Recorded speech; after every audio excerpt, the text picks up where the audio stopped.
دوستو کیا آپ جانتے ہیں کہ اگر ابلیس توبہ کرے گا تو کیا اس کی توبہ قبول ہوگی یا نہیں؟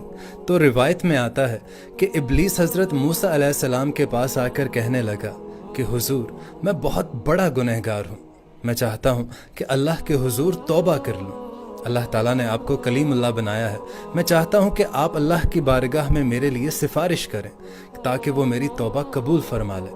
تو حضرت موسیٰ علیہ السلام نے اس کی یہ بات سن کر اس کے لیے دعا فرمائی، اور جب حضرت موسیٰ نے دعا فرمائی تو اللہ تعالیٰ کی طرف سے آواز آئی کہ موسیٰ تمہاری سفارش سے میں ابلیس کی توبہ قبول کر لوں گا، لیکن اس سے کہو کہ حضرت آدم علیہ السلام کی قبر پر جا کر اسے سجدہ کر لے۔ تو ابلیس نے یہ سن کر کہا کہ میں نے آدم کو زندگی میں سجدہ نہیں کیا، اب تو وہ وفات پا چکے ہیں، تو اب اسے میں سجدہ کیا کروں گا؟ کہ ابلیس کو 1,00,000 سال تک اللہ تعالیٰ جہنم میں جلانے کے بعد میدان محشر میں دوبارہ بلائے گا۔